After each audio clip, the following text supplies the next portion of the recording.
When starting this process, Betty claimed her life was boring and wouldn't be a story to tell. It was the very opposite. My name is Korryn Christensen, and I'll be talking about my Nana, Betty Jean Wolfe Simonsen. Betty was born on April 3rd, 1928 in Exira, Iowa. With beautiful blonde hair and light blue eyes, to Julius J. Wolfe and Cecilia L. Wolfe. Julius was a farmer and Cecilia was a housewife. Betty was the oldest in her family. Her younger siblings included Phil, Harriet, James, Rosemary, Charles Allen, and Dave.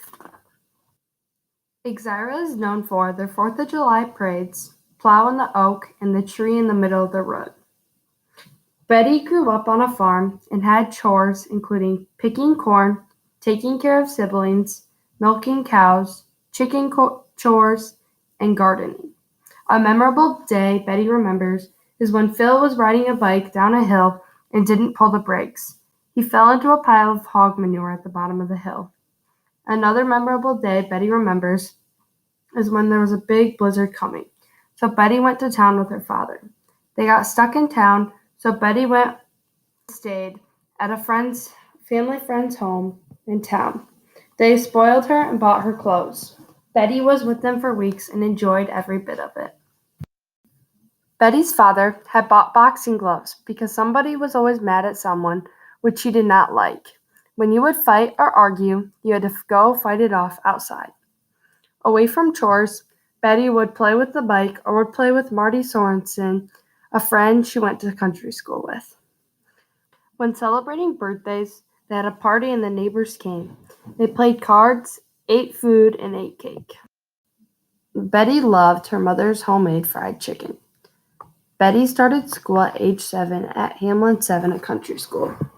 Before you could go to town school, you had to pass a test at the Memorial Building.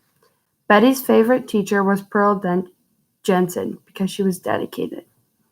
Betty's favorite school memory was prom. Betty went to high school on the school shown on the screen. After graduation, she taught at a country school from 1946 until they closed country schools in Audubon County.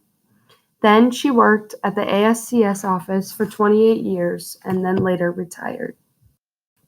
Betty later met Carl Simonsen at a dance. They later were married. Betty wore a blue suit to their small wedding in Council Bluffs. Their first house was small and about $3,000 and located by the park. Their first car was a V8. Betty and Carl had 2 children, Craig and Julie. Craig married Sue and they had 1 son, Scott. Julie married Paul and they had 2 sons, Justin and Jeremy. Something special about Betty's grandsons is that they are all left-handed. Betty went on many trips. When they went to Washington, D.C., they were on a bus tour. The other family on the tour had dark skin, so the tour guide offered them back their money or to go on a different tour, but they went along. Many historical events occurred during Betty's lifetime, including the Great Depression, World War II, Korean War, War in Vietnam, assassinations of important leaders, space programs, and many more. Betty remembers World War II because her brothers fought in battle, and she remembers taking them to the bus to leave. Faith has influenced Betty's life in many ways. The saddest day was when her parents passed away. Hobbies Betty enjoys include golf and bridge. Betty wishes to teach her children, grandchildren, and great-grandchildren how to play bridge. As Betty looks back on her life, she is grateful for family and good health.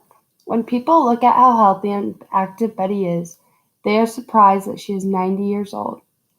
My Nana is currently 90 and living her life to the fullest, keeping God first and following His plan. Thank you, Nana, for everything you've done for me.